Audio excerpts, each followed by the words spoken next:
तो welcome friends, कैसे आप लोग। जैसा कि आप लोग जानते हैं, हम लोग भारतीय संविधान के टॉपिक को शुरू किए थे और हम लोग भारतीय संविधान के टॉपिक के इंपॉर्टेंट क्वेश्चंस को सॉल्व कर रहे थे जो कि प्रस्ताव से संबंधित थे। और हमारा प्रस्ताव अभी ख़त्म नहीं हुआ है। हम लोग इसके इंपॉर्टेंट क्वेश्चन जो कि बचे हुए हैं और जितने भी क्वेश्चन आ सकते हैं हम लोग उस क्वेश्चन को सॉल्व करेंगे। तो चलते हैं हम लोग अपने पहले क्वेश्चन की तरफ। आज का हमारा पहला क्वेश्चन है, देखिए पूछा गया है, सरकार जब बजट से अधिक धन की चर्चा कर देती है तो उसके विरुद्ध कौन सा प्रस्ताव लाया जाता है। ध्यान प्रस्ताव, निंदा प्रस्ताव, कटौती प्रस्ताव, अविश्वास प्रस्ताव। बताइए, जब सरकार बजट से अधिक धन की चर्चा कर देती है तो उसके विरुद्ध कौन सा प्रस्ताव लाया जाता है। तो उसके विरुद्ध लाया जाता है कटौती प्रस्ताव। कटौती प्रस्ताव कौन लाता है, तो उसे विपक्ष लाता है। ये हमने आपको पिछले वीडियो में बताया था, तो इंपॉर्टेंट क्वेश्चन है इसीलिए हमने रिपीट किया। तो हमारा ऑप्शन नंबर सी सही है। अगले क्वेश्चन की तरफ चलते हैं। पूछा गया है कि जब किसी पार्टी के पास 273 से कम सीट हो तो उसके विरुद्ध कौन सा प्रस्ताव लाया जाता है। ध्यान प्रस्ताव, निंदा प्रस्ताव, कटौती प्रस्ताव, अविश्वास प्रस्ताव। जब किसी पार्टी के पास 273 से कम सीट हो तो उसके विरुद्ध कौन सा प्रस्ताव लाया जाता है। तो कल ही आपने आपको यह भी बताया था, उसके विरुद्ध अविश्वास प्रस्ताव लाया जाता है।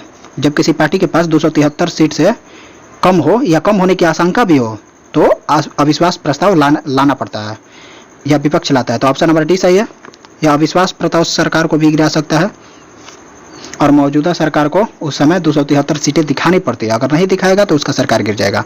अगले क्वेश्चन की तरफ चलते हैं, धड़ाधड़ सभी क्वेश्चन को करते हैं। तो आज का हमारा थर्ड क्वेश्चन है, पूछा गया कि निम्नलिखित में कौन सा प्रस्ताव सरकार गिरा सकता है। तो अभी हमने आपको बताया अविश्वास प्रस्ताव सरकार को गिरा सकता है। ऑप्शन नंबर डी सही है।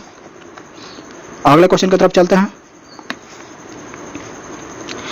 पूछा गया निम्नलिखित में कौन सा प्रस्ताव पूरा मंत्री परिषद भी हटा सकता है। कौन सा प्रस्ताव पूरा मंत्री परिषद भी हटा सकता है।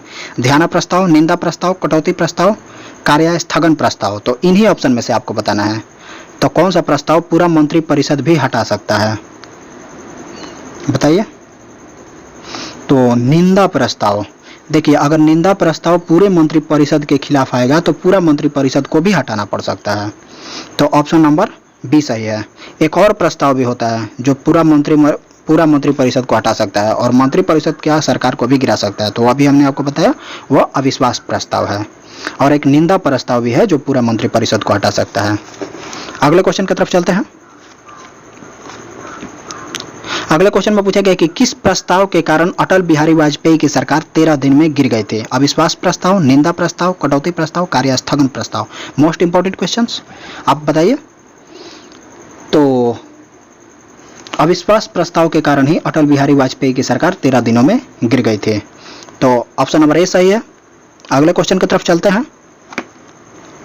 पूछा गया है संसद का पहला घंटा किससे संबंधित है। देखिए, जो संसद की कार्यवाही चालू होती है तो उसमें जो संसद का पहला घंटा होता है वह किससे संबंधित है। पहला घंटा शांति काल से संबंधित है, प्रार्थना काल से संबंधित है, प्रश्न काल से संबंधित है या उत्तर काल से संबंधित है। तो संसद की कार्यवाही का पहला घंटा किससे संबंधित है। संसद की कार्यवाही का पहला घंटा प्रश्न काल से संबंधित है। हमारा ऑप्शन नंबर सी सही है। अगले क्वेश्चन की तरफ चलते हैं। पूछा गया संसद में पूछे जाने वाले मौखिक प्रश्न को क्या कहा जाता है। यह भी इंपॉर्टेंट क्वेश्चन है। संसद में पूछे जाने वाले मौखिक प्रश्न को क्या कहा जाता है। शांति प्रश्न, तारांकित प्रश्न, अतारांकित प्रश्न, नॉन ऑफ दीज। तो जैसा कि आप लोग जानते हैं मौखिक जो प्रश्न पूछे जाते हैं उसे तारांकित प्रश्न कहा जाता है। ऑप्शन नंबर बी सही है। अगले क्वेश्चन की तरफ चलते हैं। पूछा गया संसद में पूछे जाने वाले पूरक प्रश्न की अधिकतम संख्या कितनी होती है। यह पूरक प्रश्न भी तारांकित प्रश्न होते हैं। तारांकित प्रश्न के स्पष्टीकरण के लिए पूरक प्रश्न पूछे जाते हैं। तो यह पूरक प्रश्न की अधिकतम संख्या 3 होती है। ऑप्शन नंबर सी सही है। अगले क्वेश्चन की तरफ चलते हैं। पूछा गया संसद में पूछे जाने वाले लिखित प्रश्नों को क्या कहा जाता है। तारांकित प्रश्न, लिखित प्रश्न, अनतारांकित प्रश्न और पूरक प्रश्न।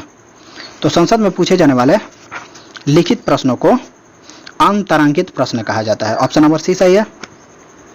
मौखिक प्रश्नों को तारांकित प्रश्न और लिखित प्रश्नों को अनतारांकित प्रश्न कहा जाता है।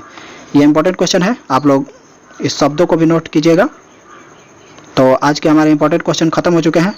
आज 10th क्वेश्चन नहीं है तो रहने देते हैं। आज के लिए बस इतना ही। वीडियो को अच्छा लगा होगा तो जरूर लाइक कीजिएगा, चैनल को सब्सक्राइब कीजिएगा। रहने देते हैं आज के लिए बस इतना ही। मिलते हैं नए वीडियो में। तो जय हिंद, जय भारत।